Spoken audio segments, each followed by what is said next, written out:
Prabhupada ki Jai. Om Ajnana-timirandasya Jnananjana Shalakaya Chakshurunmilitam Yena Tasmai Shri Gurave Namaha. Nama Om Vishnu Padaya Krishna Prestaya Bhutale Srimate Bhakti Vedanta Swamin Iti Namine. Namaste Saraswate Deve Gauravani Pracharine Nirvishesha Shunyavadi Paschatya Deshatarine. Shri Chaitanya Manobhishtam Sthapitam Yena Bhutale Swayam Rupa Kada Mahyam Dadati Swa Padantikam Vandeham Shri Guru Shri Yuta Padakamalam Shri Gurun Vaishnavamscha Shri Rupam Sagrajatam Sahagana Raghunathanvitam Tam Sajivam Sadvaitam Savdutam Parijana Sahitam Krishna Chaitanya Devam Shri Radha Krishna Padan Sahagana Lalita Shri Vishakhan Vitamscha. He Krishna Karuna Sindhu Dina Bandhu Jagatpate Gopesha Gopika Kanta Radha Kanta Namostute Tapta Kanchana Gaurangi Radhe Vrindavaneshwari Vrishabhanu Sute Devi Pranamami Hari Priye Vancha Kalpa Taruvyascha Kripa Sindhu Vyayevacha Patitanam Pavanebhyo Vaishnavebhyo Namo Namaha. Jai Shri Krishna Chaitanya Prabhu Nityananda Shri Advaita Gadadhar Shrivasati Gaura Bhakta Vrinda. Hare Krishna Krishna Krishna Hare Hare Hare Rama Rama Rama Hare Hare. Please repeat after me. Om Namo Bhagavate Vasudevaya. Om Namo Om Bhagavate Namo Vasudevaya. Vasudevaya. Om Namo Om Bhagavate Namo Vasudevaya. Vasudevaya. Om Om Namo Namo Om Namo Bhagavate Bhagavate Vasudevaya. Vasudevaya. Om Namo Bhagavate Vasudevaya. Om Om Namo Namo Bhagavate Vasudevaya. Vasudevaya. So we welcome all of you to our weekly Krishna book classes. Thank you very much for joining. We have with us here Dipti Adnani, Auntie Neeta, Shantaram and Sheetal Latkar. We have Aja. We have Deepa Vijay Kumar, Devina and Rakesh, Divya, Durga Prasad, Hari Kumar, Jay Radhe Tela, Jiveshwari Gandharvika Devidasi, Joli Nandwani.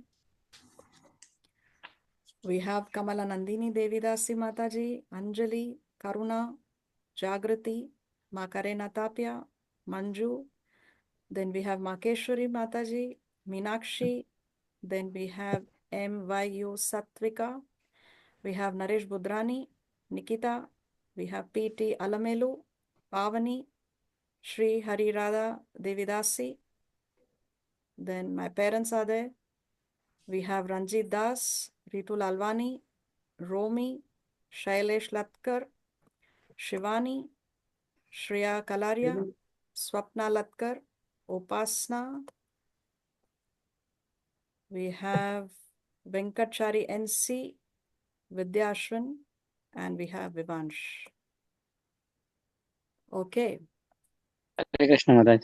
Hare Krishna. We have Adarsh as well. Okay.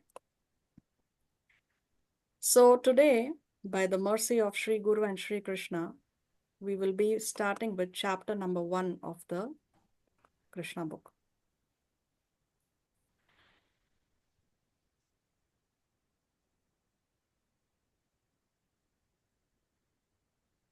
So as we read in the introduction, Maharaj Parikshit wants an elaborate description about Krishna's glorious activities, about his pastimes, about Krishna's character, and he wants to know about Krishna from the beginning till the end of his life. He knows very much that Krishna is that personality who had saved his grandfather Arjuna on the battlefield of Kurukshetra, who had saved him when he was in the womb of his mother Uttara. So therefore he knows that if one surrenders to Krishna, then the vast ocean, can be reduced to the amount of water that is held in the hoof print of a calf. So he knows that very well. So therefore he wants to know about the pastimes of this great personality, Lord Shri Krishna. See, when he was cursed, when Maharaj Parikshit was cursed to die within 7 days,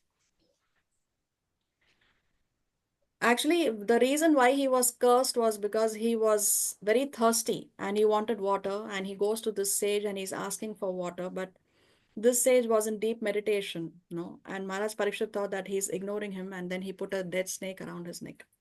Usually, a great personality, a Mahabhagavat like Maharaj Parikshit, would not do that. But he was, because he was so distressed because of his thirst. When we are very distressed, see, hunger and thirst can make us very, very distressed and can make us behave in a way which we would normally otherwise would not behave.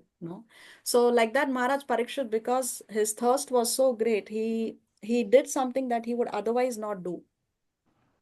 But now, when he hears the Srimad Bhagavatam from Sukadeva Goswami for 7 continuous days and nights, he does not eat or drink anything.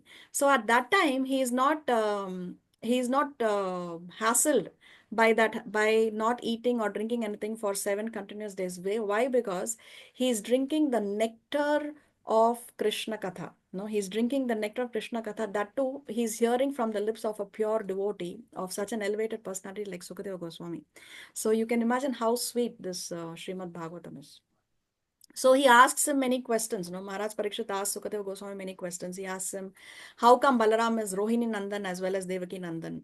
Why did Krishna leave Vrindavan and go to Mathura? And initially when he appeared in Mathura, why did he leave Mathura and go to Vrindavan? How many wives Krishna had? Why did Krishna kill his own uncle, Kamsa? So that time Sukadeva Goswami said that just as how the Ganges purifies the 3 worlds, in the same way, Krishna Katha will purify all categories of people, the one who's hearing, the one who's inquiring, and all those who are hearing in general as well. So this sets the background for this particular chapter from the Krishna book. So it so happened that Bhumi Devi, the predominant deity of planet Earth, she is very, very troubled and she's overburdened because all the kings who are ruling on the planet, they were actually demons. It's very, very important that the Rajas, the kings, are sages, saintly people, saintly kings. They are called as Raja Rishis. Because when the leader is a saintly person, then the entire kingdom will be peaceful. But if the leader is demoniac, then the whole, everybody under the reign of that king would be in trouble. So Mother Earth, she is feeling very hassle and she's very perturbed. And therefore, she goes to see Lord Brahma. Lord Brahma is the predominant deity of this particular universe, and Bhumi is the predominant deity of Earth.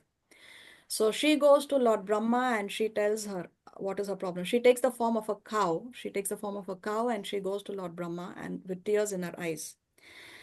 And then she relates her position. And then Lord Brahma, when he hears from Bhumi Devi, then he's feeling compassion in his heart and he at once goes to see Lord Vishnu. Now he goes to see which of the 3 Vishnus. We discussed in the previous class that there are 3 Vishnus, right? Who are the 3 Vishnus? One is Mahavishnu and Kshirodesai Vishnu. Yes. And one more? Third is Garbhodakshai Vishnu. Garbhodakshai Vishnu. Garbhodakashai Vishnu. So remember, when you're answering, you need to unmute yourself, because if you don't unmute yourself, then I cannot hear you. Okay. So yes, so we have Mahavishnu, Garbhodakashai Vishnu, and Kshirodakashai Vishnu. So which of these 3 Vishnus has a planet, a spiritual planet within the material world? Do you remember? Kshirodakshai Vishnu. Kshirodakashai Vishnu, yes. So whenever there is any problem within the universe, then Brahma can go and file his petition, as we may say, to Kshirodakashai Vishnu, because he has a spiritual planet within the material universe. So Lord Brahma goes there to meet Kshirodakashai Vishnu, and he doesn't go there alone. He goes there along with the demigods, headed by Lord Shiva, and also Bhumi Devi has followed him. So he has gone there to the shore of the Milk Ocean. Why Milk Ocean? Is because Kshirodakashai Vishnu is residing in the Milk Ocean, Shir Sagar. So this is where he is gone. Now, why do you think he goes to Lord? Why do you think he takes Lord Shiva along with him? And why does he go to meet Lord Vishnu? Mahavishnu is a protection god, right? That is where maybe Bhumi Devi would have gone there. See, okay, so there are three functions. No, we have Lord Brahma, Lord Vishnu, and Lord Shiva. Who creates, who maintains, and who destroys? Shiva is destruction, Mahavishnu is a protection, and Brahma is a creation. Creation. Yes. So now Bhumi Devi has this problem with these demoniac kings. So there is a problem of maintenance. No. So therefore, he's going to see Lord Vishnu, who is the maintainer. And then also these demons have to be destroyed, and destruction is the service of Lord Shiva. So he's gone there to meet Lord Vishnu because it's a concern of maintenance, and also demons have to be destroyed. So Lord Shiva also has gone there.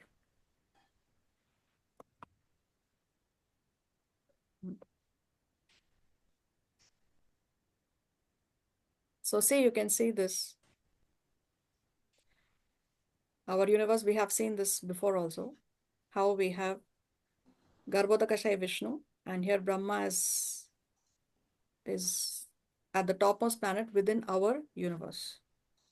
So he is the predominating deity of our universe. Okay, then, so what happens there?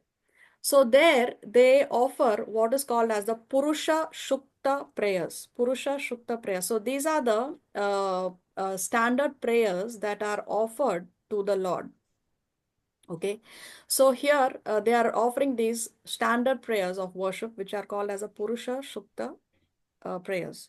And see, it is understood herein that the predominating deity of every planet can see the Supreme Lord of this universe, Brahma, whenever there is some disturbance on his planet. So the predominating deity here, that's why Bhumi Devi is able to go and see Lord Brahma. Not anybody and everybody cannot go and see Lord Brahma like that. So in this case, Bhumi Devi, because she's a predominating deity of planet Earth, therefore she can go and see Brahma whenever there is disturbance on this planet. And Brahma can approach the Supreme Lord Vishnu not by seeing him directly, but by standing on the shore of the ocean of milk.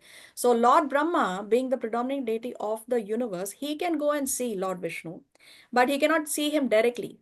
He can only stand on the shore of the ocean of milk. So there is a planet within this universe called Shweta Dvipa. So this is the abode of Kshirodakashayi Vishnu, Shweta Dvipa. And on that planet there is an ocean of milk. It is understood from various Vedic literatures that just as how there is an ocean of salt water on this planet, there are various kinds of oceans on other planets. So somewhere there is an ocean of milk, somewhere there is an ocean of oil, oceans of liquor, and many other types of liquids. So our uh, our planet is surrounded by the ocean of salt water. That's why when we go to the beach, there is salt water. But in other places, there are oceans of other kinds of liquids, oil, milk, liquor, ghee, like that. So the Purusha Shukta is the standard prayer which the demigods recite to appease the Supreme Personality of Godhead, Kshirodakashayi Vishnu. Because he is lying on the ocean of milk, he is called Kshirodakashayi Vishnu. He is the form of the Supreme Personality of Godhead. Through him, all the incarnations within this universe appear. So we discussed in the previous class how Kshirodakashayi Vishnu is the gateway through which the incarnations appear. He is only the gateway. It doesn't mean that they are coming from him. No, he's not the source of these incarnations, but they are coming through him. Yeah, Shailesh Latkar, you have your hand raised.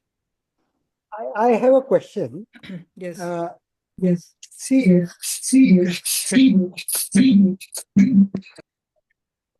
yeah. Krishna lives above everybody, but he still has touchstone palace and dasis and friends. But Brahma has to stand on the corner of the ocean. He is not allowed inside. Yes. Why is it so? Okay. So to enter into the spiritual world or above the material universe, one has to be 100% pure devotee. There should be no tinge of any materialism. There should be no tinge of even the slightest material desire. And it is described that Lord Brahma, he has the desire to become Lord Brahma. See, remember, Brahma is a post. So he's a living entity who has the desire to become Lord Brahma. And therefore, that slight tinge of becoming Brahma is there in him. So he is almost almost there in the spiritual world because he's in the topmost planet in the material world. But because he has the desire to become Lord Brahma, therefore he is Lord Brahma. But when he is in that post of Brahma, if he practices devotional service, which is most probable that yes, he will practice bhakti there, then in the next lifetime he is promoted to the spiritual world. So one can go to the spiritual world based on two things: what we desire and what we deserve. So Lord Brahma has the desire to be Lord Brahma. That living entity has a desire to become Lord Brahma. And of course, he also has a qualification. Anybody here can become Lord Brahma if we have the desire and if we qualify ourselves. So what is the qualification that we require to become Lord Brahma? This is just an extra note. The qualification is we have to live 100 lifetimes perfectly following Varnashram Dharma. Then we will be qualified to become Lord Brahma. So Lord Brahma has that desire. Therefore, he is not yet in the spiritual world. If we desire to be in the spiritual world, then, and if we qualify ourselves by engaging in bhakti yoga, then we can go to the spiritual world. You have another question? I just had one more question. Yes. So, I was just confused between the function of Garbhodakshai, Vishnu and Brahma, because Brahma is supposed to be the creator, but everything comes from Garbhodakshai, Vishnu. So how do you reconcile that? Yes, very nice question. So yes, Lord Brahma is the creator. You are correct. But Brahma is the created creator. He is the Okay. created creator. He is the secondary creator. Okay, Brahma creates the planets within the universe, but he is not creating the universes. So Brahma Okay. is the created creator and he is a secondary creator. Okay, this is how we understand. All right.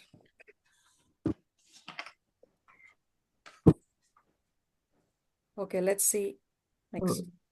I'm sorry, one very basic question. Yes. So this Puruksha Vekta you told, right? I think so. It is basically a standard prayer we need to offer. This is always offered to please God, right? Or is any significance is there to this mantra or sloka? No, this is a standard prayer that the demigods offer to Kshirodakashayi Vishnu to please him when they go to see him, when they go there with a problem, with a concern, like that. Okay. For So us, what is recommended is the Hare Krishna Maha Mantra. It's the mantra of all the mantras. okay, thank you.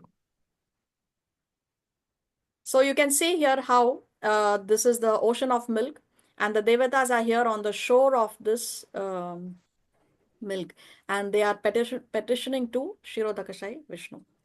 So this ocean of milk and the Shvetadvipa planet are the replica of Vaikuntha within the universe. Neither Brahmaji nor demigods like Indra can enter into this island of Shvetadvip, but they can stand on the shore of the ocean of milk and transmit their message to Lord Vishnu, known as Kshirodakashayi Vishnu. So they are now going to transmit their message to Kshirodakashayi Vishnu. Here is another photo to give you an idea. See, we discussed how there are different oceans. So to give you an idea, Jambudvip is see here, okay, now we know that there are 14 planetary systems within our universe. And the middle planetary system is called Burloka, Earth. So this is the middle planetary system. Now in this middle planetary system, you have these 7 islands. So these 7 islands are, the innermost island is Jambudvip. We are located here in Jambudvip and we are surrounded by the saltwater ocean. Like this, you can see there are different planets which are surrounded by different kinds of oceans. Different kinds of oceans and different planets. And we are in the innermost planet called Jambudvip. You may have heard the term Jambudvip sometimes. So this is where we are. We are in the innermost island of the middle planetary system here. So these are just extra information to give you an idea. You can read this in detail when I share the slides in the group. You can see our Shastra even gives us the measurements, no? What is the What is it made of? In Jambudvip, for example, there is a mountain called as Sumeru, which is made of solid gold. So Meru mountain, Meru Parvat or Sumeru, you may have heard. So this is right in the middle of Jambudvip where we are located. This is made of solid gold. And you have the height of this mountain as well. So 1 yojana is equals 8 miles. Shreya, you have your hand raised? Yes, Mataji, I have a question. So, where is exactly the Shir Sagar located? Is it like beneath the hellish planets, or? No, it is above Satyaloka. It's not there in a Okay. photo, and I was not able to find a photo on the internet which gives the exact location, but it is above Satyaloka. So, which is like between the Vaikuntha and the material universe? Yes, it's within the material universe, but it Okay. is still a spiritual world. Okay, World. spiritual Okay. planet. Thank you. You're welcome. So now, as I said, we are in the innermost planet called Jambudvip, and this Jambudvip is divided into 9 khandas or 9 tracts of land. So you have all these varshas here, Bharata Varsha, Kinnar Varsha, Hari, Kuru, Hiranmaya. So like that, there are 9 tracts of land. So where do you think we are located? In which Varsha here out of these 9? Yes, Bharata Varsha, no? So this is where we are. So see, you can see these tracts of land are divided by different mountain ranges. This is Jambudvip, remember?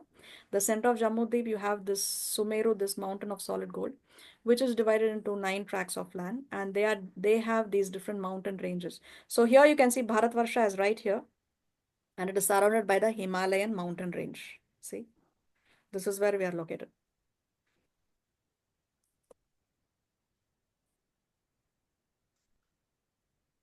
Okay, let's get back to Krishna book. After all the demigods offered the Purusha Shukta prayer to Supreme Personality of Godhead, they apparently heard no response. Okay, Shailesh, you have your hand raised. Yeah, sorry to disturb. No problem. I just wanted to understand what is the difference between Bhumi and Jambudvipa, or are they the same thing? Okay, so we have to understand here.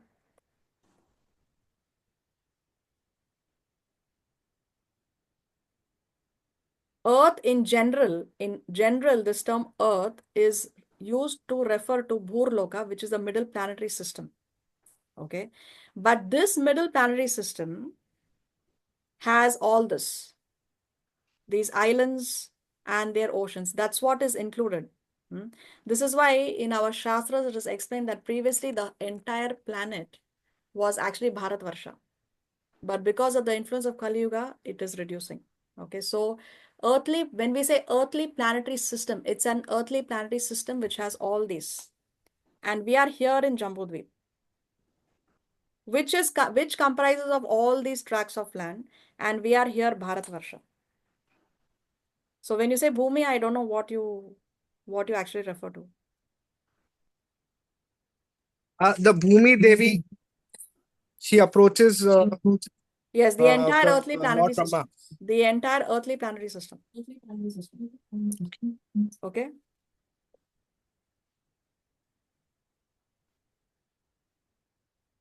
Okay, so what happens here? So Lord Brahma sat in meditation and there was a message transmission from Lord Vishnu to Brahma. So Brahma has not seen, he cannot see Kshirodakashayi Vishnu, but a message is transmitted from Lord Vishnu to Brahma. And only Brahma was able to hear that message. Why? Because how do we know that? Because Brahma then broadcast the message to the demigods. So Lord Brahma has passed down this message to the other devatas who had accompanied him.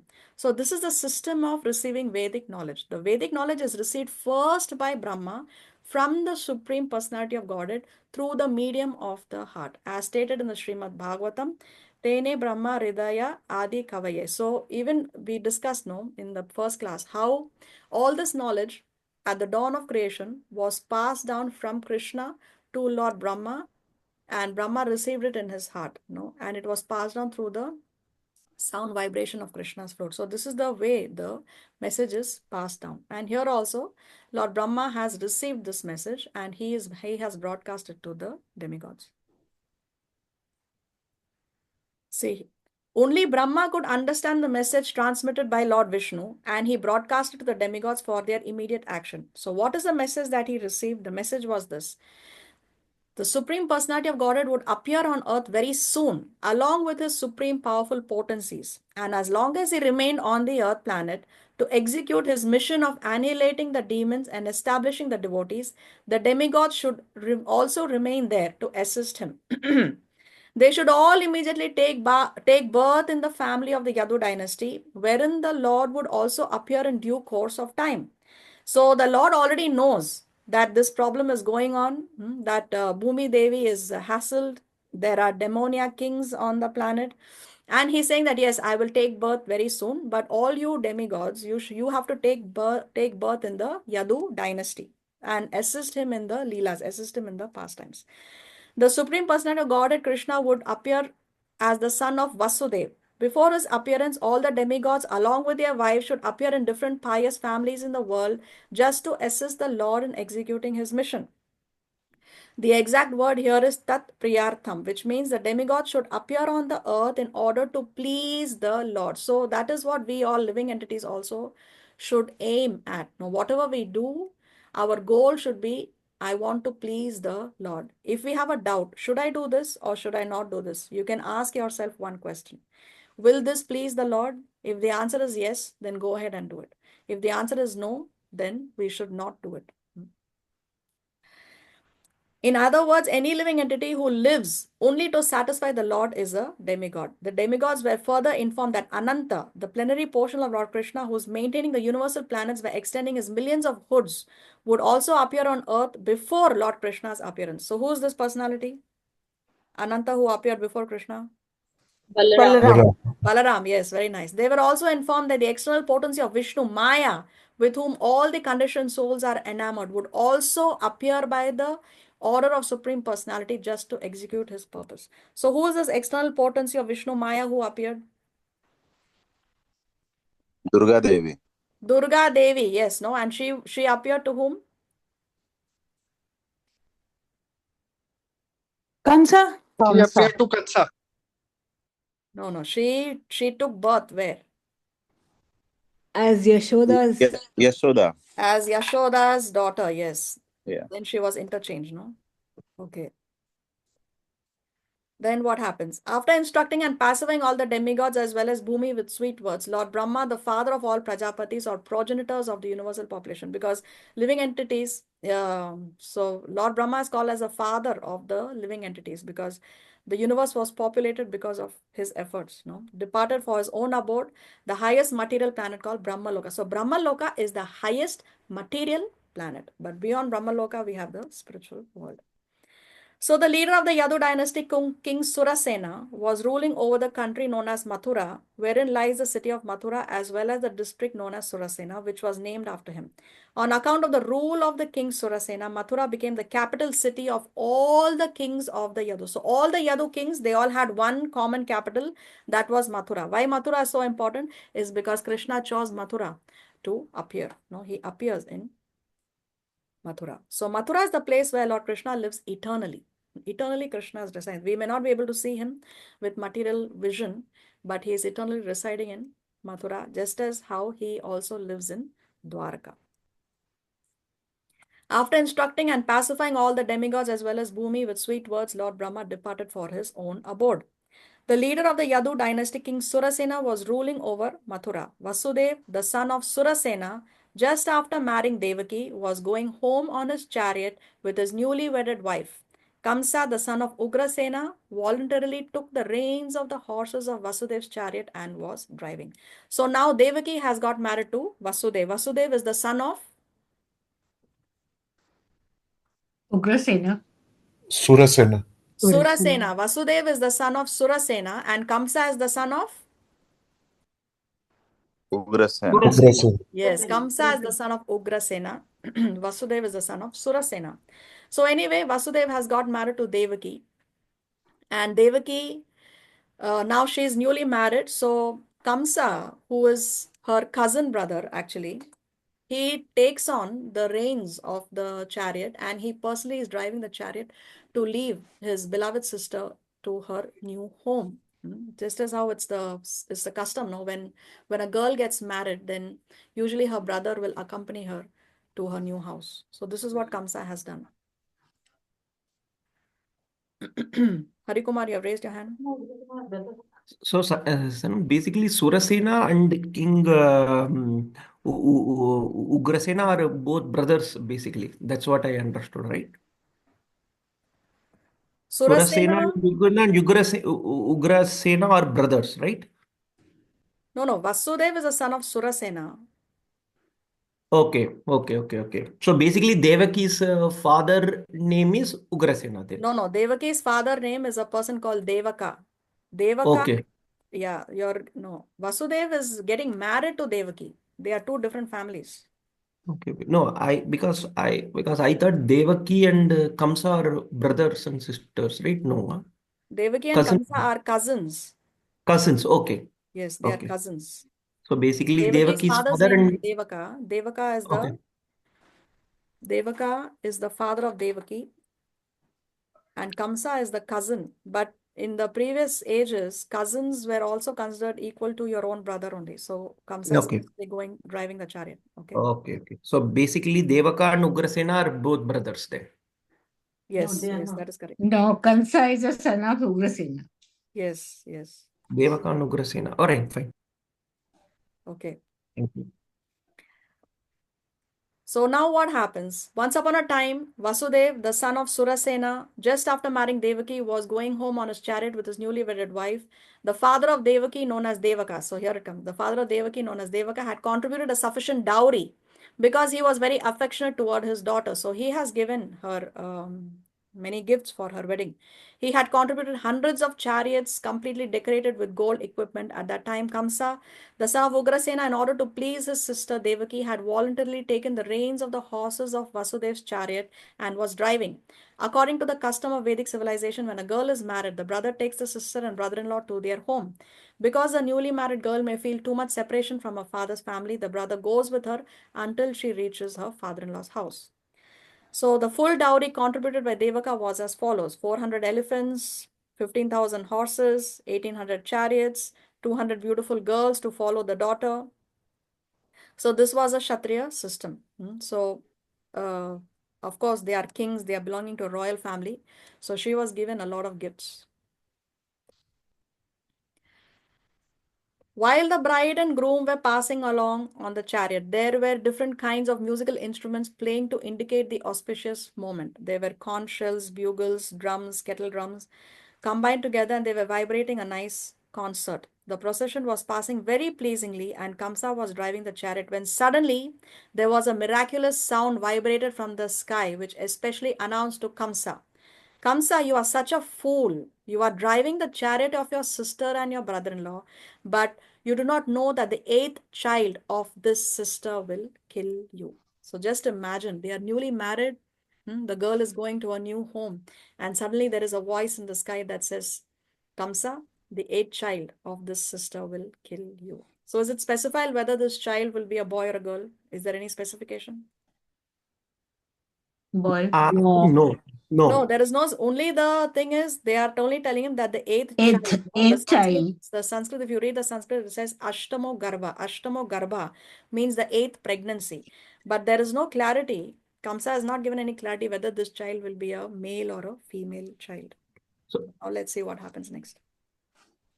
So actually it was the Devatas. These Devatas, they did not appear directly in front of Kamsa, but they are giving him this information that the eighth child will kill you. Yeah, Shailesh? Why the announcement? We will come to that. We will come to that. We are coming, it's coming up soon. Okay, just hold on. So Kamsa was a son of Ugrasena of the Bhoja dynasty. It is said that Kamsa was the most demoniac of all the Bhoja dynasty kings. So imagine Kamsa is the most demoniac of all the kings in the entire dynasty. So immediately upon hearing the prophecy from the sky, he caught hold of Devaki's hair and was just about to kill her with his sword. So just imagine, just a few moments before, in his right hand, he had the Sword. whip. No, and in left hand he's holding the reins of the horses and he's driving the chariot to leave his sister there. But in just one moment, he's having the sword in one hand and he's having Devaki's hair in the other hand. And immediately he wants to kill his sister. So how demoniac, how demoniac. Vasudev was astonished at Kamsa's behavior, and in order to pacify the cruel, shameless brother-in-law, he began to speak as follows with great reason and evidence. So Vasudev now wants to somehow convince Kamsa not to kill Devaki. So see, Vasudev does not lose his cool. He's always very calm and collected, and he handles the situation with great intelligence. So what does he say? He says, "My dear brother-in-law Kamsa, you are the most famous king of the Bhoja dynasty, and people know that you are the greatest warrior and valiant king." So see, he starts by actually glorifying Kamsa. When somebody glorifies you, then one feels very happy. No, one feels very happy. हाँ वो मेरा तारीफ कर रहा है. No. So first of all, he's starting off by glorifying Kamsa. He's saying, "You are the famous, most famous, you are great, you are valiant. How is it that you are so infuriated that you are prepared to kill a woman who is your own sister at this auspicious time of her marriage? Why should you be so afraid of death? Death is already born along with your birth." So now he is going from glorifying him, he is getting into philosophy. He's telling that death is already there along with your birth. From the very day you took birth, you began to die. Suppose you are 25 years old, that means you have already died 25 years. Every moment, every second you are dying. Why then should you be so afraid of death? Final death is inevitable. You may die either today or in 100 years. You cannot avoid death. Why should you be so much afraid? Vasudeva is telling Kamsa. So, coming to the question that was asked, why did the Devatas encourage Kamsa to offend Devaki? Why did they tell him this? So, here we can see the answer. The demigods did not want Kamsa to be affectionate toward Devaki. Why? The six sons of Marichi had been cursed to take birth from the womb of Devaki, and upon being killed by Kamsa, they would be delivered. So, this is a previous story. This is going to be homework for you. At the end of the slide, there is a more detailed description of this. So that will be homework for you to read at the end of the class. Okay. So the six sins of Marichi, anyway, for now you just know that they were cursed. And they will be delivered when they will be killed by Kamsa. Actually, Kamsa, when he killed those six sons of Devaki, he was killing his own sons from his previous lifetime. From his previous lifetime, they were his own sons. But anyway, when Devaki understood that Kamsa would be killed by the Supreme Personality of Godhead who would appear from her womb, she felt great joy. So Devaki was very happy actually when the demigods made this prediction, because she was very happy that my son would be able to kill Kamsa. So Devaki was very happy, and plus the demigods wanted that these sons of Marichi can be delivered, and they did not want Kamsa to become affectionate toward Devaki, because if Kamsa becomes affectionate towards Devaki, remember he is driving her chariot, no? So if he becomes affectionate towards Devaki, how will Krishna kill someone who is very affectionate towards his mother? So that the demigods did not want, and therefore they made that prediction and they informed Kamsa. Okay, so I hope that question is answered. Okay, then what does Vasudev says? Actually, death means annihilation of the present body. As soon as the present body stops functioning and mixes with the five elements of material nature, the living entity within the body accepts another body according to his present actions and reactions. So what happens? Death means we are leaving one body and we are taking another body. So death is not a full stop. Death is not a full stop. Death only means a comma. It means a comma. It just means that we are switching from one body to another body. Just as how we wear clothes, when the clothes are dirty, we wear other set of fresh, clean, washed clothes. Is it not? So just as how we change our dresses, we change our clothes, in the same way, the soul takes up another body when the previous body is too old or too diseased. So to explain this, yes, Lavina? Actually, if you said that the body gets another body at the very same moment, then how come, means how are they going to go? How do we say that they'll go to Naraka, or they will and suffer all the consequences which they have did now? Okay. So when you say here, as soon as the present body stops functioning and mixes with the five elements, the living body within the body accepts another body. So this is a generic statement. It's a generic statement. It's not a very specific statement. And from the point of view of eternity, as we have discussed, no, the time frame varies. Like Brahma's 100 years, for us is 311 trillion and 40 billion years. So it may seem for us it will take some human years, but from the point of view of the time in the other planetary systems, the time factor is not the same as compared to the time in our earthly planets. Okay, so yes, from our calculation, it takes some time, but from the point of view of the time in the spiritual world and the higher planetary systems, it's fast. It's like a flash. Okay, Oh, okay, okay. so the time So factor. that means what we are doing, the I mean the consequences will be suffered at the very next time. Oh, I still don't understand the point.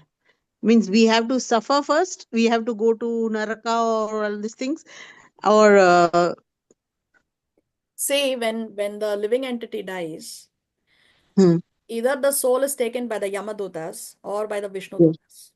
If the living yes. entity lived a sinful life, meat eating, intoxication, illicit relationships, gambling, then that sinful soul is taken by the Yamadutas to the court of Yamaraj. And there the Yamaraj gives his statement, okay, you go to so and so hellish planet for so many years or whatever. Hmm. And after that, you will get another body. The next body that you get will depend on what you deserve and what you desire. Again, the same thing that we previously mentioned. No. So according to Right. that, you get C. The living entity within the body accepts another body according to what his present actions and reactions. So we have got our current body according to what we did in the past. Yes. Okay. So some Yes. bodies are healthy bodies, some bodies are very diseased. Why Hmm. somebody is having a disease and why somebody is having a healthy body is because of the previous what we did previously. So Oh, similarly, what we are doing now, present actions and reactions, that determines our next body. So yes, we go to, if one is sinful, then you go to the court of Yamaraj by the Yamadutas. And yes, the judgment is passed. And after that, then we get another body. But if one is a devotee, if one has surrendered to the Lord, if one is leading the life according to Shastra, if one has hmm. surrendered to Guru and Krishna, then we don't even have to see the face of Yamaraj. Then we are taken by the Vishnu Dutas to the spiritual world. Okay. Okay. Thank you. Thank you so much. Hari Kumar, you have your hand raised. Yes, yes. So basically, it was told, Asiri told that the eighth child of Deva, Devaki and the eighth child will kill Kamsa. So we got the explanation for sixth child, and eighth child is our Krishna, who is supreme pearl.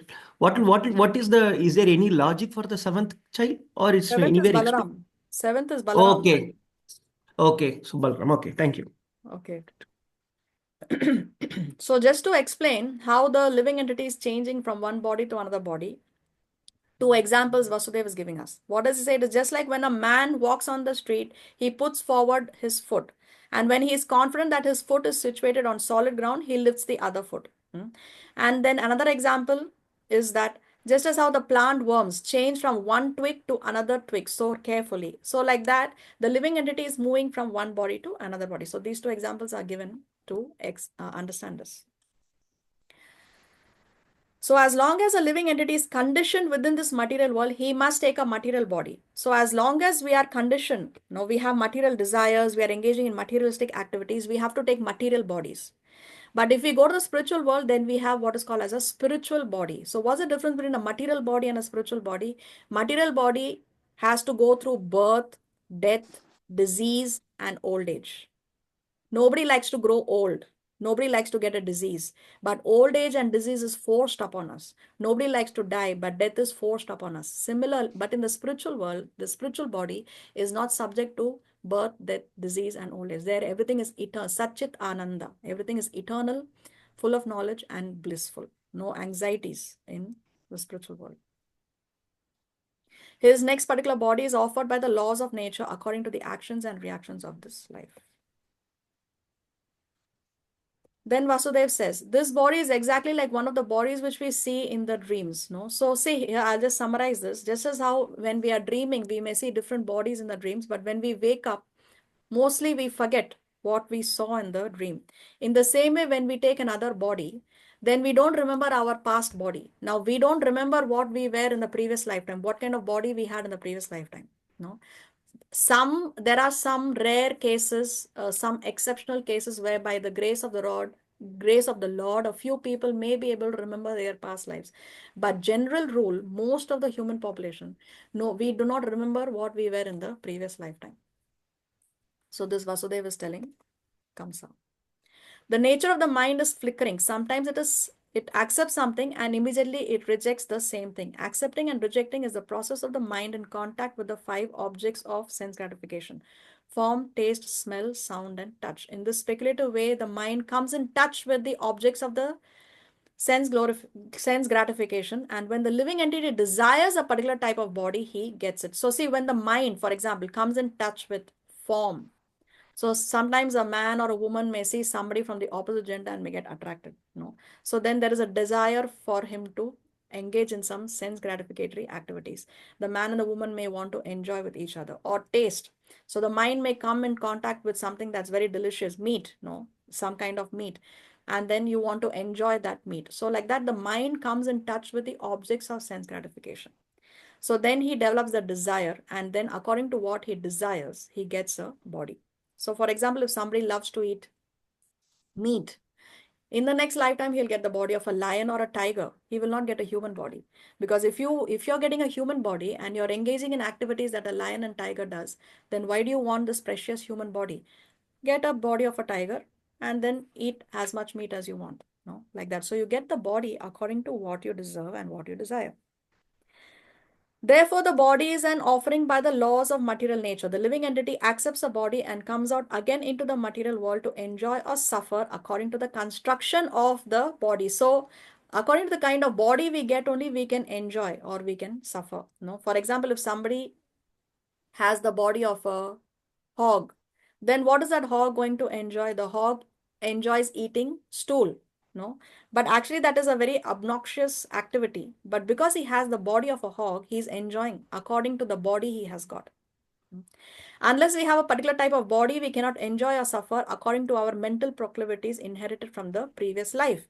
The particular type of body is actually offered to us according to our mental condition at the time of death. So this is very, very important. Even Krishna says this in the Bhagavad Gita. Actually, chapter 8 is completely dedicated to the science of how we should die, how we can die successfully. Chapter 8 of Bhagavad Gita.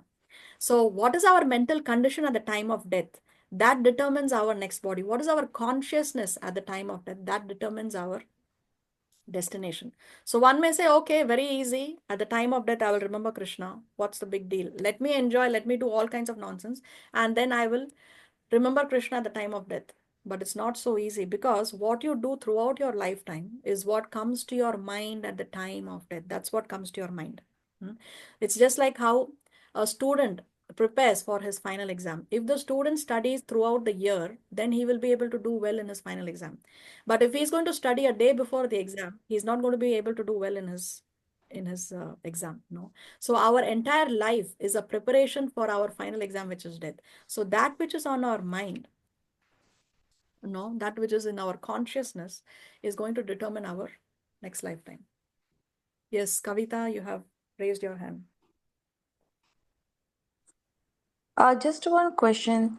So, if, as you said, that the body will, next life, they will be a lion or a tiger, right? So, next life, when they become that, but that is the food they only eat. So, what happens when they die? So, they will keep on going for this, because that will be their only food at that time, because they're carnivorous animals. So, what happens then next? Even if they are good and they're doing some good karmas, will they keep coming back again as the same animal? And same for So, the okay, I understand. So, the animals don't take karmic reactions. A tiger doesn't take the karma for eating meat. Okay, so once when one is in an animalistic body, then the soul is only transmigrating from one body to the other. There are 8,400,000 different kinds of bodies. So once we get a lower birth, any birth lower than human being, then one is only transmigrating through all these different bodies. So any animal, insect, bird, fish or trees, they do not take any karmic reaction. They are not bound by the laws of karma. That is only for the human beings. So a tiger, he is just going to transmigrate. What is the next body after the tiger? He will just transmigrate to the next body, to the next body, to the next body, until finally again he gets the human body. Okay. Thank you, Does that answer your Mataji. question? Yes. Okay, let's continue. See, this is an example. This is also I'm going to leave for you as homework. You can read this slide when I share it in the group. This describes how Lord Brahma actually, I'm sorry, not Brahma, Lord Indra, he had to accept the body of a hog. And in that body of a hog, he was enjoying, he was thinking that this is great. He had his pig family, he had his pig wife, his piglets, his pig children, and he's eating stool.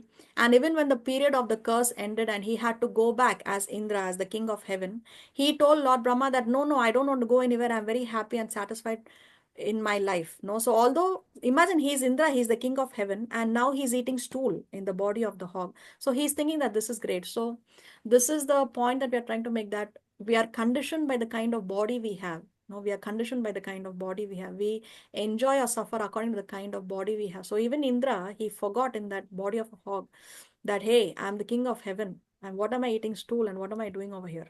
So he was actually not willing to go back and take up his position again as the king of heaven. So you can read this in detail when I share the slides in the group.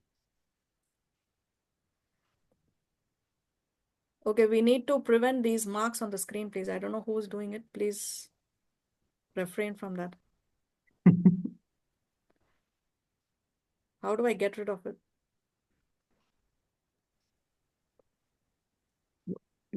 Okay.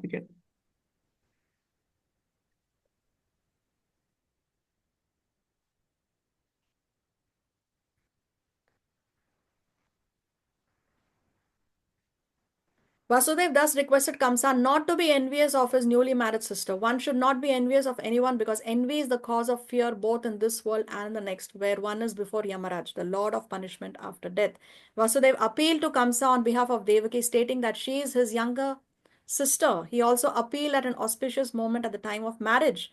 A younger sister or brother is supposed to be protected as one's child. The position is overall so delicate, Vasudev reasoned, that if you kill her, it will go against your high reputation. So now he's saying that if you kill her, your reputation will be affected.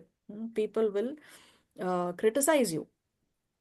In this way, Vasudeva tried to pacify Kamsa by good instruction as well as philosophical discrimination, but Kamsa was not to be pacified because his association was demoniac. So see, because Kamsa was associating with other demoniac people, therefore all this good counsel is not going to pacify Kamsa. Therefore, we should be very careful what kind of people we are associating with. We should not associate with people who have demoniac natures. We should associate with saintly people. We should associate with devotees, not with demons. Because of his demoniac association, he was a demon, although born in a very high royal family. A demon never cares for good instruction. He is just like a determined thief. One can give him moral instruction, but it will not be effective. Similarly, those who are demoniac or atheistic by nature can hardly assimilate any good instruction, however authorized it may be. That is the difference between demigods and demons. Those who can accept good instruction and try to live their lives in that way are called demigods. And those who are unable to take such good instruction, they are demons. So general rule is, if you are living a life according to Shastra, according to Guru Sadhu Shastra, then one is a saintly person. If you are not, then one is demoniac. The mentality is demoniac. Yeah, Shailesh, you have raised your hand. Yeah, I wanted to understand whether you're a demon or a demigod is decided at a time of birth, or No, are no, the other some factors? no, your birth doesn't decide whether you're a demon or a demigod. That is one's nature. According to that nature, then you are born in a demon family or you are born in a demigod family. But that is coming because of your activities, your mentality, your association. That determines whether you're a demon or a demigod. Your activities, your association, all that determine whether you're a demon or a demigod. Just as how, see, Ravan was born in a Brahmin family, right? His birth was Brahminical, but his activities were demoniac. So Ravan is considered to be a demon. So it's your activities that determine whether one is a demon or a devata, not birth. So it has nothing to do with your bloodline. No. It's got to do with your Okay. activities. And One may be born in a demoniac family like Prahlad. Prahlad was born in a demoniac family. No, his father Hiranyakashipu was such a great demon, but he was a devotee. So we worship Prahlad. He's one of the 12 Mahajans, greatest authorities. So birth yes. doesn't determine that. It's your activities that determine. Acha, one more thing. Is there any connection between Gana and like you can have a Dev Gan, you could have a Asur Gan, and you could have a Manushya Gan. Yeah, so you're assigned that at birth. yes, but that, see, I don't know much about astrology, but what I can tell you from what I have learned is your current birth determines on what you did in the previous lifetime. Okay. So when you are, so if one is saintly, let's say one has performed 50% bhakti and 50% was still left for him. So in the next birth, he will get a birth which is more favorable for him to continue from where he left off in the previous lifetime. So if one is born in a Brahmin family, it is more probable that in the previous lifetime, he was seeking the absolute truth. Because why? Because getting birth in a Brahmin family is a privilege. Okay. Taking birth in a devotee family is a privilege. So that birth can determine that in the previous lifetime, he was somewhere or the other seeking, or some element of bhakti he definitely had in the previous lifetime. Okay, but that doesn't mean, let's say somebody is born in a demon family, that doesn't mean he cannot change it. By doing his activities, by taking to bhakti in this lifetime, he can just overwrite everything else in the previous lifetime. Everything can be overwritten. Krishna says, once you surrender unto me, then see, the slate is wiped clean, completely. All your past karma, everything gone, finished, zero, burnt into ashes. When we surrender to Krishna, he is so merciful. So even if we have an unfavorable birth, we can still change the rules of the game. Krishna changes the rules of the game for his devotee. Okay. Durga Prasad, you have your hand raised. Yeah, Hare Krishna Mataji. Hare Krishna. Mataji, you're telling about that change of order. What is the order of that life? Means animal has to face all the lives, then it will come to human body. So what is the order of life? Order of life, there are 8,400,000. So you have aquatics, all kinds of No, aquatics are there. that is correct. But means level I'm asking. Next level, what is next level? What is next level like that? Then come to human body. How Yes. that level will be? I don't understand. There are 8,400,000 levels. Yes, Mataji. For suppose if they took a lion will come next. What is after completing that lion's body? Then which level, which body it will take, and to come to up to human level. So you have to see the The list order. How I don't know how will I give you the order? There are 8,400,000 bullets. 1, 2, 3, 4, 5, 6. Like that, there are 8,400,000. So after tiger, which of those 8,400,000 come? How do you know? I don't know. But they are transmigrating. First, you have the aquatics. So within aquatics, there are so many species. Then you have the trees, right? Then you have the reptiles, insects. Then you have the four-legged animals, and then you have the human beings. So after tiger, exactly which animal comes, I don't know. Okay. Is there any information in the Shastras? No. I have not come Particularly. across. At least I have not come across. I don't know. And also 8.4 million, there are varieties. No? For suppose in that same variety, it has to take birth, or it will take to other variety. So that's what there are different. Next order. See, for example, there are 2 million reptiles. So from one reptile to another reptile to another reptile to like that 2 million, like that he has to proceed and go through. Even human beings, there are 400,000 varieties. Okay. So within that category also, he has to go through all those different bodies. Then only he will change that variety when he goes through all those different varieties within one category. Okay? Okay, Mataji. Thank you. Mataji, one more question. Oh, I'm sorry, someone else is there. Yes, Satvika has raised her hand.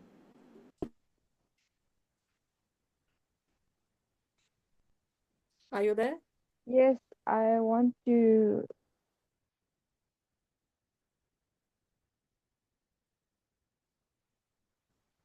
You're on mute, Satvika. I cannot hear you.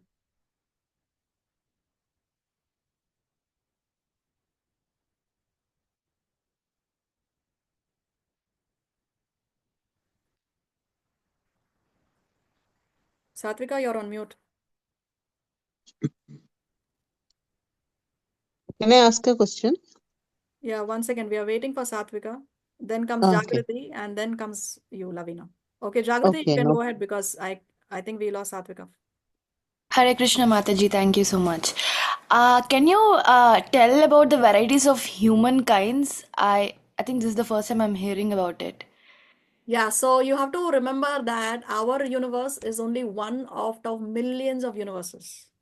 Okay, so it's not Right. that only the human beings that you see here are to be considered. It's across all the millions of universes across all creation.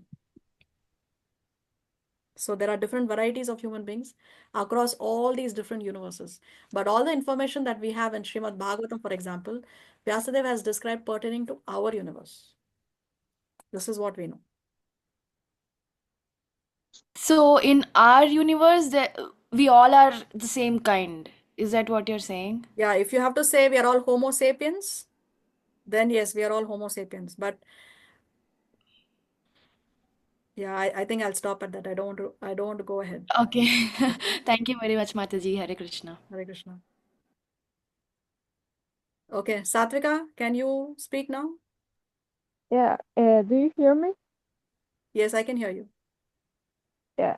I have a question, but it's about human nature, more psychology and things.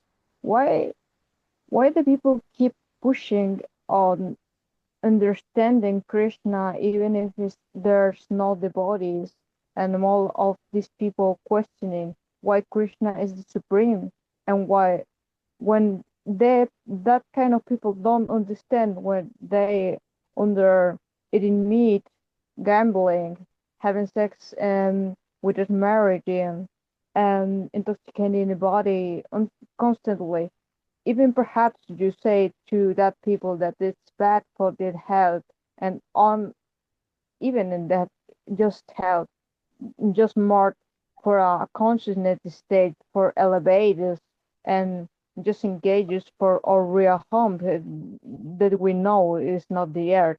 But the question after all this explanation is, why do people keep pushing in of curiosity of understand Krishna, even if they don't want to understand the rules, they will keep living in Maya, or, I mean living for satisfying their desires, and don't understanding Krishna, and they say because they don't understand, and they say Krishna is so alien, Krishna is alien, and they say without so many uh, we are not the most intelligent. We are in this planet for right now, but why they keep insisting like Krishna is an alien? Because I don't understand it, and my way to understand it is because he's an alien, and that's the explanation for everything. And I keep being ateo, and I don't believe in God, and I just think that aliens are the significance of the universe, that this requires statement of totally population in this world of atheists. I Okay. Okay, ask okay. the question again, Your, why so the your people question is why do people uh push? push others who do not want to understand about Krishna? Is that your question? Yeah, while they keep pushing with curiosity to understand Krishna, and put in names like alien, and also to do analogies, and no, Krishna is not, and Jesus is, and they don't understand that Jesus is a devotee of Krishna. I want to understand that they show Okay, up okay, on okay, okay, okay. say, Okay. and So I see, give up. I don't understand why why the people are so curiosity about the things they don't have to. Why they keep Okay. See, scientists, doctors, I and all understand. the people there in this corrupt world, and that's my question. Okay, I understand. See, one quality of a devotee is very, very compassionate. Just as how Krishna is compassionate, just as how the Lord is compassionate, in the same way, a Vaishnava, a devotee, is also compassionate. So, this movement is not that, okay, I have received knowledge, I have received a guru, I am chanting the holy name, and I am on my way back home, back to Godhead. This is not Vaishnava quality. Vaishnava means he has received the mercy. Now he wants to give the mercy to others. He wants to give the mercy to others. So we have become fortunate. Now we want to make others fortunate. So this is the reason why the devotees, they go out and preach. They try to carry out this message of Krishna. They go out on book distribution. They hold programs. They give classes. They invite people to their homes. So this is because it's the nature of a devotee to be compassionate, and a devotee wants to help, assist as many people to go back to the spiritual world along with that person. Okay, so this is not something that one has received and one is happy and fine, everything is okay. No, one wants to take this to other people. One wants to make other people also fortunate. So this is the reason why. Okay. I have another thing. Can I say Yes. something else? Um, about the compassion, I must like say in the name of Bondar, of the humility, when someone says that, maybe we don't see the acts of people, how they interact with the family and the community and their lives, but sometimes the people tend to seems like be rude when asked or say the things that in hypocrisy, in this hypocrisy Kali Yuga, and it seems like to be, but it's just appearance, because when I talk with you, like, we are in the same level of compassion as we, for example, as a devotee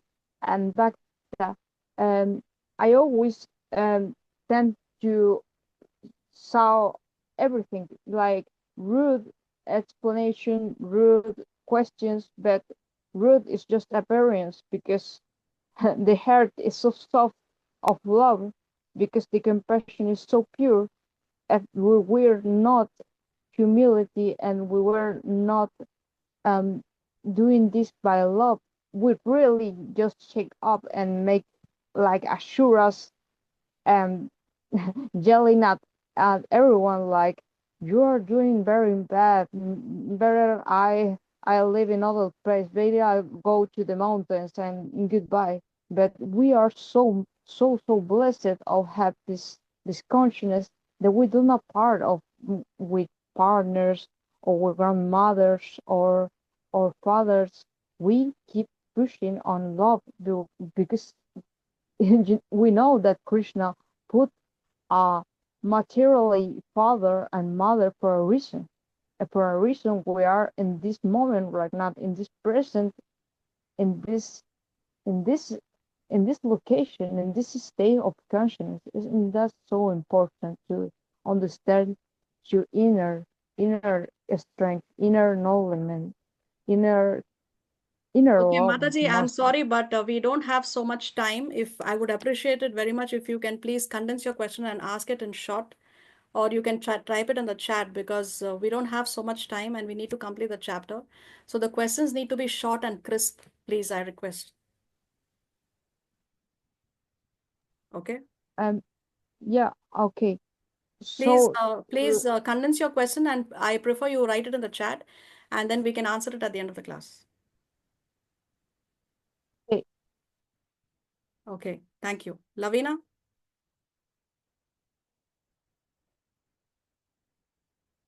Lavina, do you still have a question? Yeah, actually, means means who had decided that we have 84 this thing? It all comes from Krishna. It all comes from Krishna. He is the one who set the whole thing rolling. Okay. Okay. Thank you. Thank you so much. You're welcome.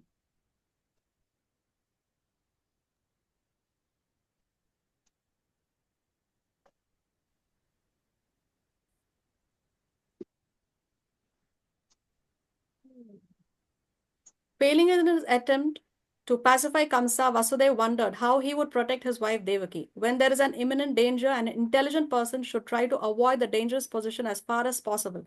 But if, in spite of endeavoring by all intelligence, one fails to avoid the dangerous position, there is no fault on his part. One should try his best to execute his duties, but if the attempt fails, he is not at fault. Vasudeva thought of his wife as follows. For the present, let me save the life of Devaki. Then later on, if there are children, I shall see how to save them. So now Vasudev, he's quickly thinking, what can I do? Because Kamsa is not getting convinced by giving him good advice, um by glorifying him. Kamsa is not going to change his mind. So now he's quickly thinking, what can I do? So he's saying, if in the future I get a child who can kill Kamsa, just as Kamsa is thinking, then both Devaki and the child will be saved because the law of providence is inconceivable. But now, some way or the other, let me save the life of Devaki. There is no certainty how a living entity contacts a certain type of body, just as there is no certainty how a blazing fire comes in contact with a certain type of wood in the forest. When there is a forest fire, it is experienced that the blazing fire sometimes leaps over one tree and catches another by the influence of the wind. Similarly, a living entity may be very careful in the matter of executing his duties, but it is still very difficult for him to know what type of body he is going to get in the next life. Maharaj Bharat was very faithfully executing the duties of self-realization, but by chance he developed temporary affection for a deer, and in the next life he had to accept the body of a deer. So King Bharat, very, very famous. What happened? He was perfectly executing his duties. No, he retired from his royal life. He went to the forest to focus on spirituality, to focus on his sadhana.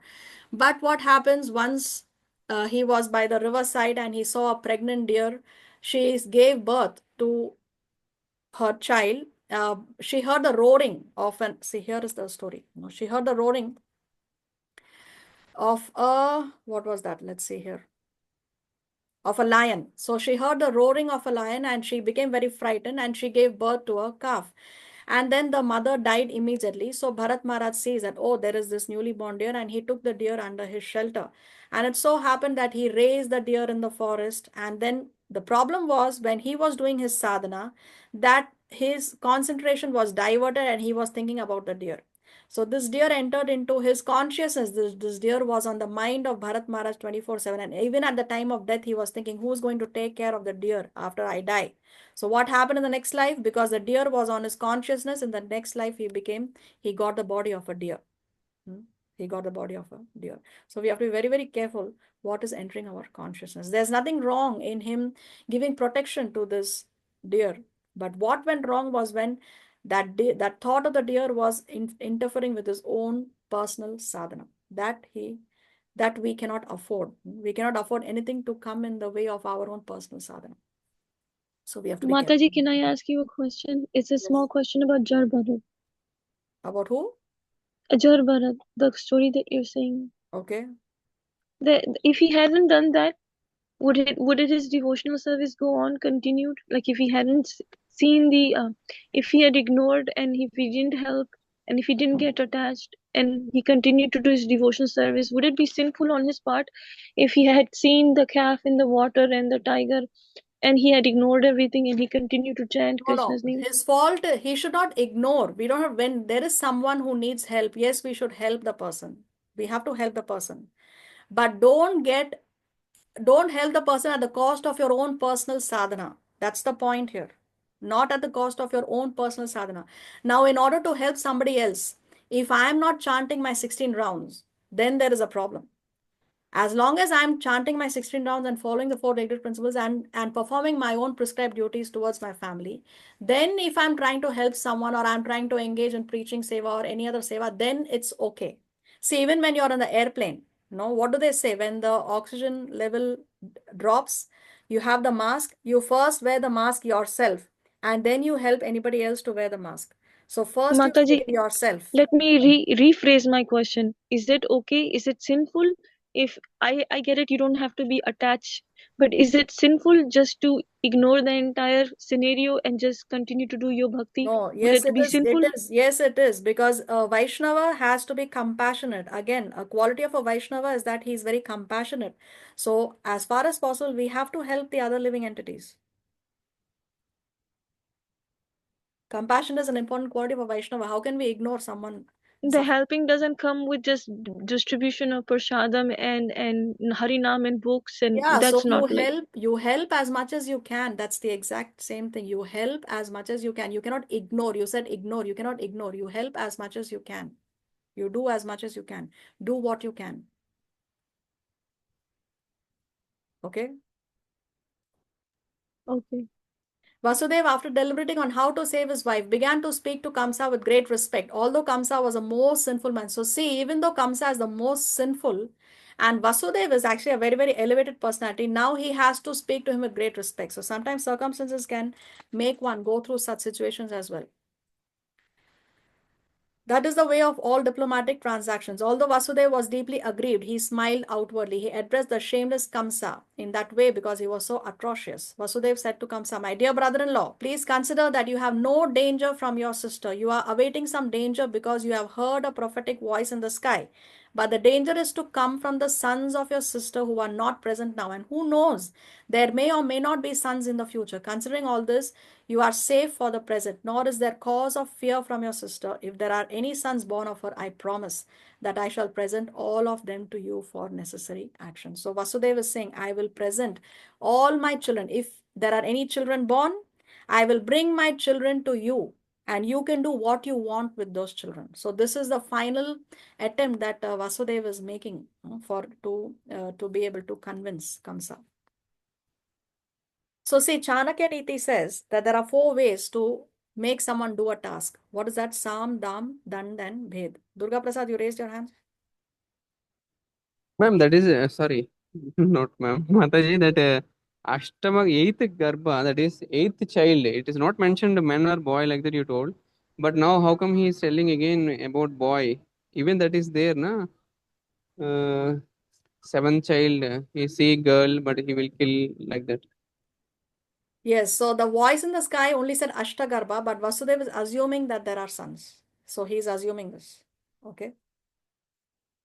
He is making a prediction that it will be sons.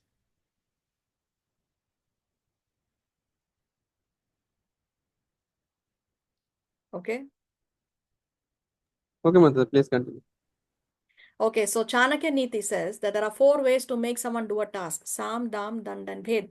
Sam means first you advise with kind words and ask the person, okay, please do this. No. For example, if you want to tell a child that you need to study well, you have to, exams are very, very important. So please do well in your exams, study, concentrate, focus on your studies. So then you teach a child about the significance of studying well. So that is Sam. Then if the child is not convinced by good advice, then you say, Dam, you offer some just or unjust benefit. So you can tell the child, you know what, if you get good marks in the exam, I will take you for a holiday to your favorite destination. No? So you offer something just or unjust benefit to that person. Then even if that person is not convinced by that, then you punish the person. You tell the child, okay, because you're not studying every day, now no more watching TV from tomorrow. Zero TV time. So done, punishment. And even if punishment does not work, then you invoke fear. If you don't do this, I will send you far away from me. I will not allow you to live with me in my house. Like that, bhed, invoking fear. So there are 4 ways to convince. And Chanakya says that you can apply these 4, and by the application of any one of these, definitely a person will be convinced to do what you want that person to do. So Sam, Dam, Dand, and Bhed. Now question is, what did Vasudev do? Which of these 4 did he try to convince Kamsa from preventing him from killing his own sister? Did he give him good advice with kind words and Dam. Yeah, He did that, no? Sam Because and Dam. initially he did. he was glorifying him and everything. Then did he Mm. offer him any just or unjust benefit? Yes, with his Yes. children. What was the His benefit? children. His children, yes. He said, as soon as any children are born to me, I will bring them to you. So he's offering him some benefit. Then did he punish him in any way? No. No. No, he was not able to apply that. No, did he invoke fear? No. No. Yes, Actually, he because did. he No, actually, yes, he because did he because told that he invoked fear that it will damage your reputation if you kill. exactly. Yes, very nice, Upasana. He did invoke fear. He told Kamsa that your reputation will be affected if you kill your sister. Your reputation will be affected. So he did also try to invoke fear in Kamsa. So he tried Sam, Dam, and Bhed. So what was it that convinced Kamsa was the Dam. No, he said that I'll bring my children to you. This is what convinced him. So Kamsa knew the value of Vasudev's word of honor. So Vasudev was known for his word of honor, and he said, oh yes, he says that he will bring me his children. So therefore, then finally he is convinced. So then he gave up the thought of killing his sister. Thus Vasudev was pleased and praised the decision of Kamsa, and this way he returned to his home. Every year thereafter, in due course of time, Devaki gave birth to a child. So remember, Devaki and Vasudev are not put in prison. They are not put in prison. They are in their homes now. Okay. So then, in due course of time, Devaki gave birth to a child. Thus, she gave birth to 8 male children as well as 1 daughter. Who was this daughter that Devaki gave birth to? Durga Mata. Durga Mata. Oh, Durga Mata was Yashoda. Maya Devi.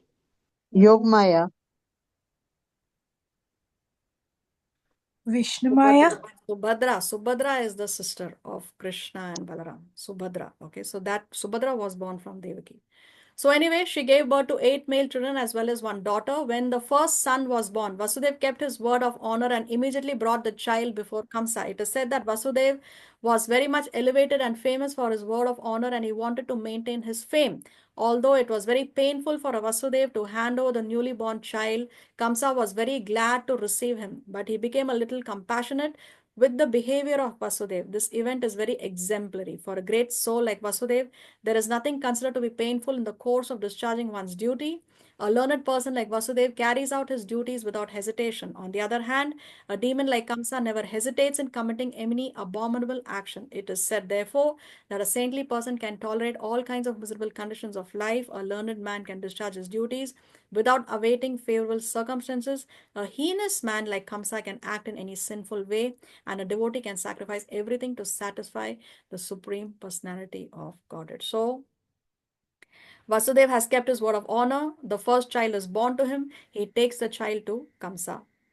And Kamsa was very glad to receive him. But Kamsa has become compassionate. Even a demon like Kamsa now has become compassionate, seeing the behavior of Vasudev, and seeing the behavior, how the father has brought his newly born son to Kamsa. So even Kamsa's heart here has melted just a little bit. He has become a little compassionate. Okay, so there are some hands raised here. Shailesh.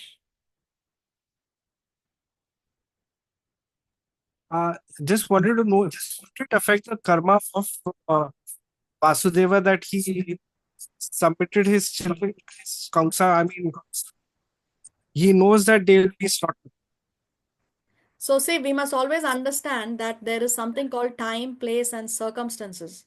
Now, Vasudev is not responsible for killing, but the circumstances were such. No, circumstances forced him to promise that to Kamsa to prevent the killing of his wife, Devaki, at that time. So now he is leaving it to providence. So he's having faith in God. He's leaving it to providence that yes, circumstances have forced me to do this. So therefore, he's taking his child to Kamsa. So the Lord always knows what are your intentions. So there is a difference between the one who murders just for the sake of murdering, and one who is one like Vasudev who was forced. No, the circumstances have forced him to behave in such a way. So the Lord knows exactly what is your intention, and karma comes according to what are your intentions. So in this case, no. Okay, Jagrati?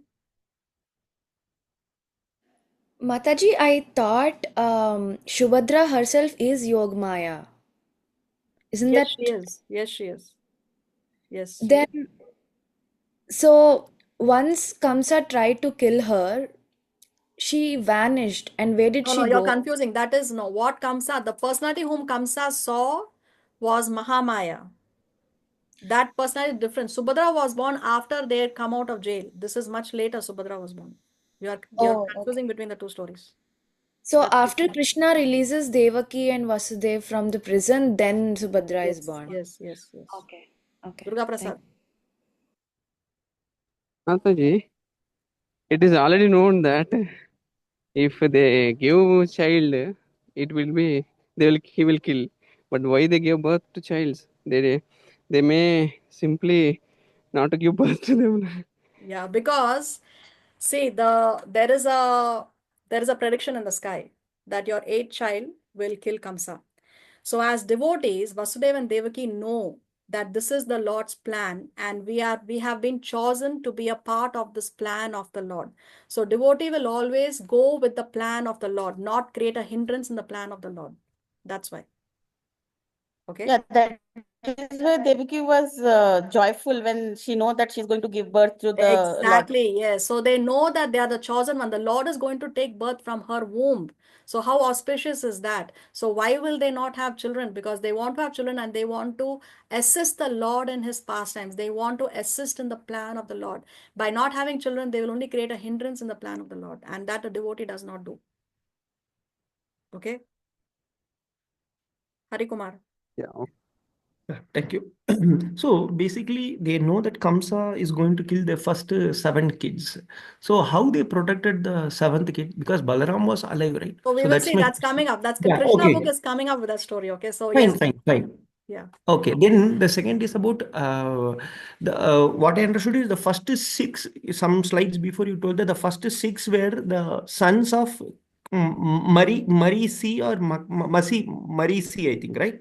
Yes. So, but here we are telling one daughter was Subhadra, right? So that means that w- out of first six kids, one is a daughter, right? No, no, no, no. That no. No. Subhadra comes after Krishna is born. Subhadra is the Oh, okay, youngest. She is not in okay, the okay. first. Okay. Okay, Yeah, first six Jagrati. were Yeah. sons only, First the six were boys. sons. Okay, Yes. The okay, eldest son thank was called Kirtiman. Kirtimal. Okay, yeah. Yeah, Jagrati. Okay, so I'll try not to make this question as weird as it sounds, but if Kamsa knows that Devaki and Vasudeva's son is going to kill him, why did he even put them in one like same jail? He could Yes. have separated them, right? Yes. Yes. But they are not yet in jail. They are not yet in jail. Later they will be put in jail. Okay. So why Oh, put them in the same jail? So see, Prabhupada explains that Krishna, the eighth child, he was not conceived the way children are conceived in the modern times.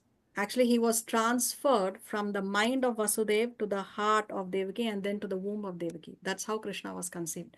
So it's great personalities. It's not necessary that they are going to be conceived the way children are conceived in the modern times. So even if they were in separate jails, still he could have been conceived. Okay. okay. Okay. Shreya? Yes, Mataji. So that I had the same question as Jagruti and Durga Prasad.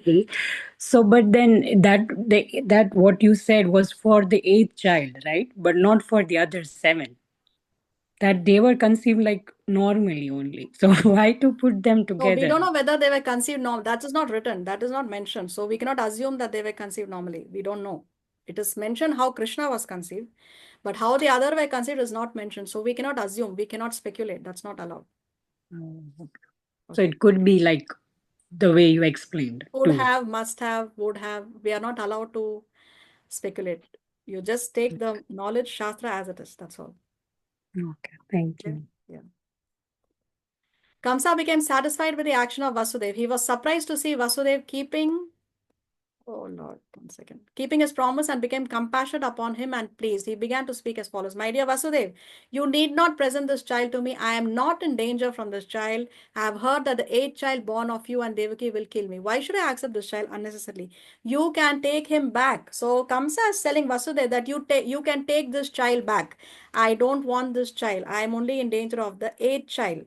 So see Kamsa's heart has melted a little bit. When Vasudeva was returning home with his firstborn child, although he was pleased by the behavior of Kamsa, he could not believe in him because he knew that Kamsa was uncontrolled. So demoniac people, you cannot trust them. Anytime they will change their mind.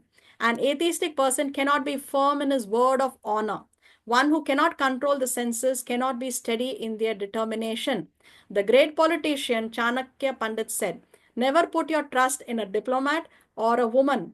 Those who are addicted to unrestricted sense gratification can never be truthful, nor can they be trusted with any faith. Then, at that time, the great sage Narada came to Kamsa. He was informed of Kamsa's being compassionate to Vasudeva. So now Narada is coming into the scene. Narada Muni, the son of Lord Brahma. What does that name Narada mean, by the way?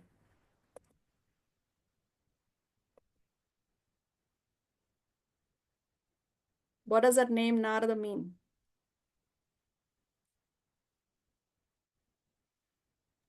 Something to do with Narayan. Yes. Yes. Very much got to do with Narayan. Exactly what?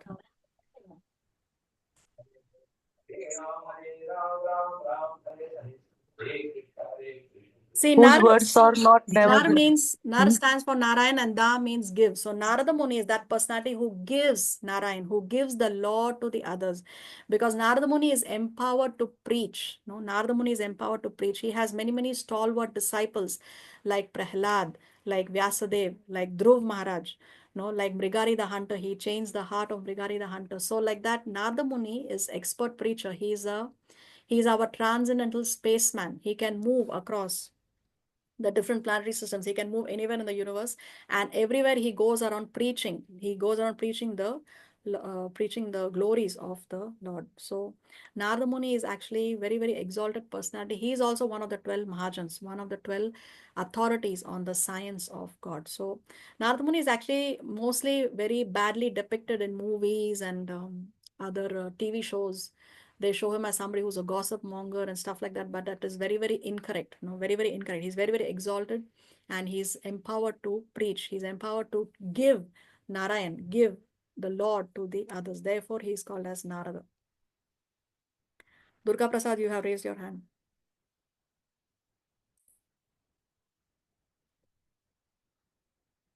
No, maybe it's accidental. Okay. So at that time, the great sage Narada came to Kamsa. He was informed of Kamsa's becoming compassionate to Vasudeva and returning his firstborn child. Narada was very eager to accelerate the descent of Lord Krishna as soon as possible. He therefore informed Kamsa that in Vrindavan, personalities like Nanda Maharaj and all other cowherd men and their wives, and on the other side, Vasudeva, his father Surasena, and all his relatives born in the family of Vrishni of the Yadu dynasty, along with all their friends and well-wishers, were actually demigods. So here, Narada is revealing some information to Kamsa. No? So Narada warned Kamsa to be careful of them, since Kamsa and his friends and advisors were all demons. Demons are always afraid of demigods. After being thus informed by Narada about the appearance of the demigods in different families, Kamsa became very much alarmed. He had understood that since the demigods had already appeared, Lord Vishnu must be coming soon. He at once arrested both his brother-in-law Vasudev and Devaki and put them behind prison bars. So now only Vasudev and Devaki are put behind prison bars, because Narada informed Kamsa that all the devatas have taken births in the dynasties of Krishna, in the dynasty of Vasudeva. So now he has put them under jail. And why did he do that? Because he wants to accelerate the descent of Lord Krishna as soon as possible. This is why Narada Muni did what he did. Hari Kumar, you have raised your hand. Yeah. So with this, it is mentioned that the Kamsa has killed the first kid or not? Because I'm not getting this that point very clearly. Yeah, that's Because coming up. okay, This coming slide up. this slide is going to answer your question. Within the prison, shackled in iron chains, Vasudeva and Devaki gave birth to a male child year after year, and Kamsa, thinking each of the babies to be the incarnation of Vishnu, killed them one after another. He was particularly afraid of the eighth child, but after the visit of Narada, he came to the conclusion that any child might be Krishna. Therefore, it was better to kill all the babies who took birth from Devaki and Vasudeva. So yes, he did kill the first child, and then he killed all the children that came after him, all the six. Okay. So this action of Kamsa is not very difficult to understand. The history of the world, there are many instances in the history of the world of persons in the royal order who have killed their father, brother, or whole family and friends for the satisfaction of their ambitions. There is nothing astonishing about this, for members of the demoniac, greedy royal order can kill anyone for their nefarious ambitions. Kamsa was made aware of his previous birth by the grace of Narada. He learned that in his previous birth he had been a demon by the name Kalanemi. So Kamsa in his previous birth was a demon called Kalanemi. So Narada has given him this information. And what else information he gives him? He says that he had been killed by Vishnu. So when he was a demon called Kalanemi, he was killed by Vishnu. Having now taken his birth in the Bhoja dynasty, he decided to become the deadly enemy of the Yadu dynasty. Krishna was going to take birth in that family, and Kamsa was very much afraid that he would be killed by Krishna, just as he had been killed in his last birth. He first of all imprisoned his father Ugrasena because he was the chief of the king among the Yadu, Bhoja and Andhaka dynasties, and he also occupied the kingdom of Surasena, Vasudev's father. He declared himself the king of all such places. Thus ends the Bhaktivedanta purport of the first chapter of Krishna, the advent of Lord Sri Krishna. So you can see how Narada Muni, he informed Kamsa also of his previous birth, and Kamsa is afraid that just how he was killed by Lord Vishnu in his previous birth, in the same way, in this birth also, he will be killed. So therefore now Kamsa is very much afraid of Krishna.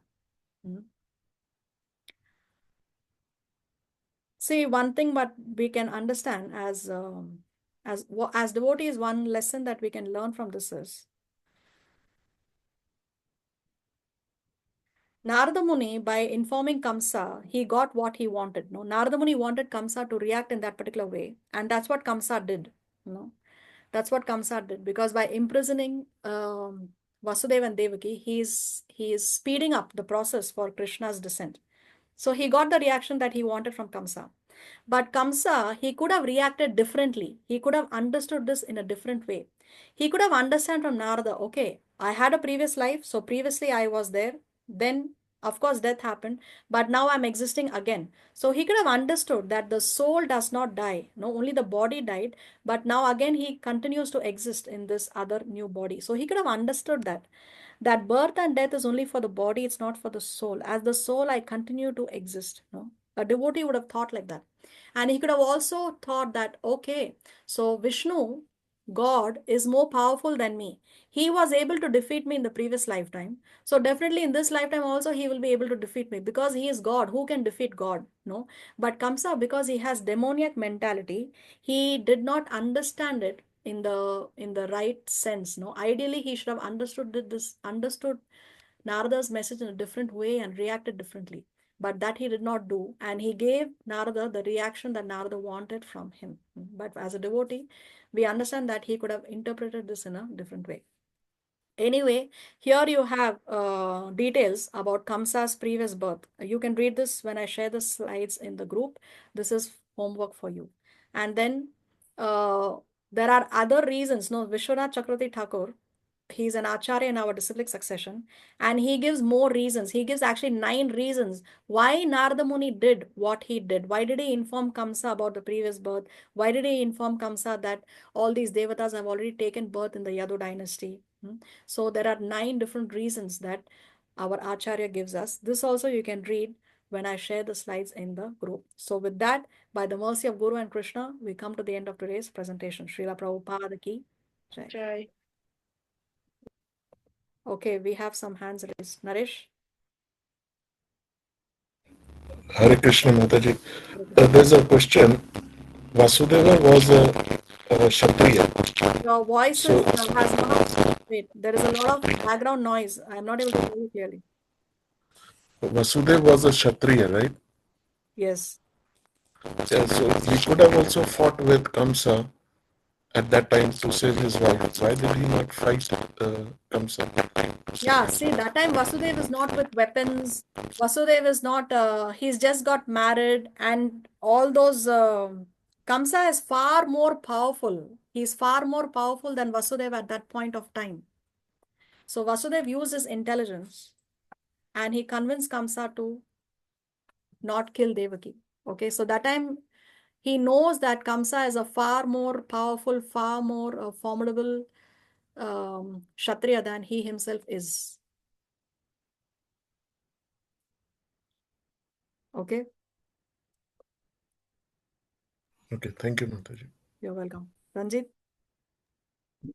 Hare Krishna Mataji. Hare Krishna. As you said, Kalameni, he was a sorry, himself. He was killed by the Vishnu himself. So how come he born as a Rakshas in the next life? Good Or it is question. a part of the Leela of Yeah, it's Krishna? a part. Yes, it's a very good question. But yes, it's a part of a Leela. So it happens. See, when Krishna kills a demon, then the demon gets liberation. But when Vishnu kills a demon, it may or may not happen. It may or may not happen. In the case of Kamsa, it did not happen. Also, you can see that there are many factors. No, for example, Jay and Vijay were cursed, and so they had to take 3 lifetimes. So also, even they were killed. Hiranyakashipu and Hiranyaksh were killed by Lord Vishnu. Still, they had to take another birth, and they had to come, and they had to come again, and they also took a 4th birth. So even that time, the liberation did not happen because it does not happen. It depends on time, place, and circumstances. In the case of Vishnu killing, but when Krishna kills, definitely they attain liberation. Thank you, Mataji. Thank you so much. You're welcome. Hare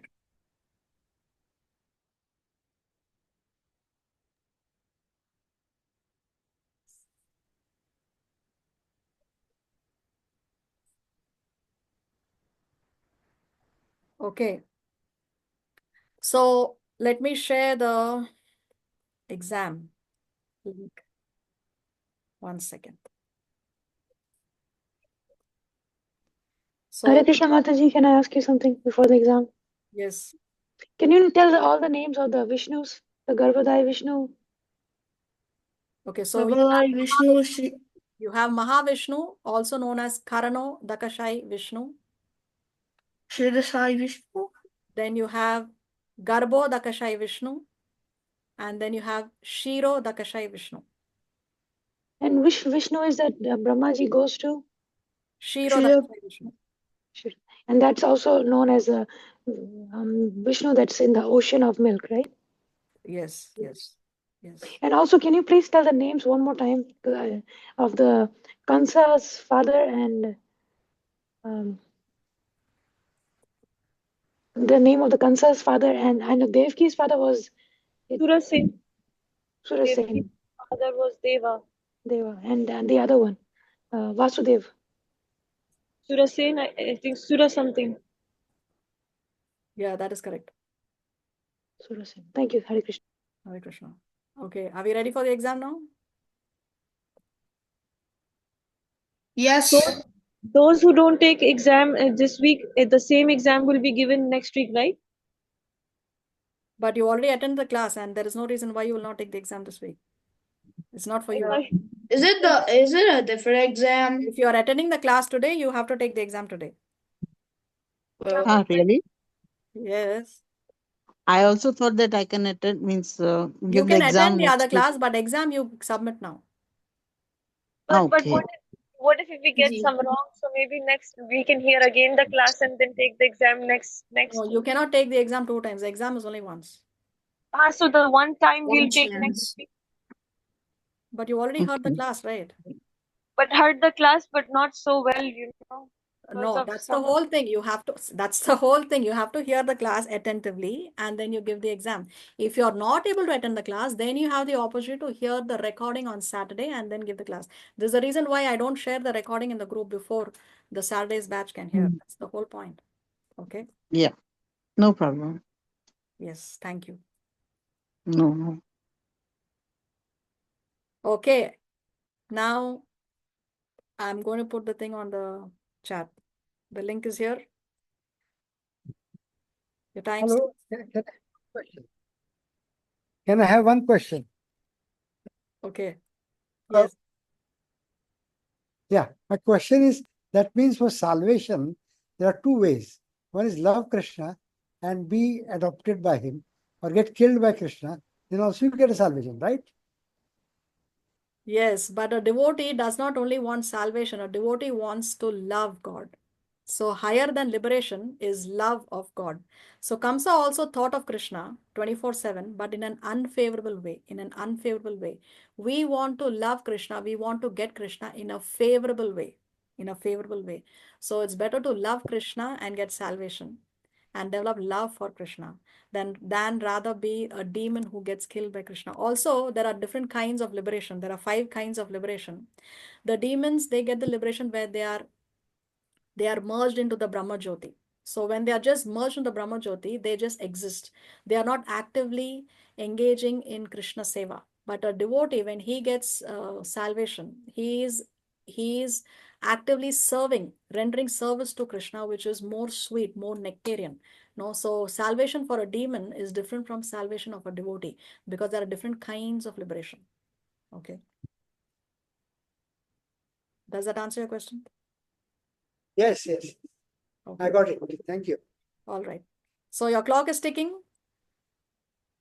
I hope you can access your papers.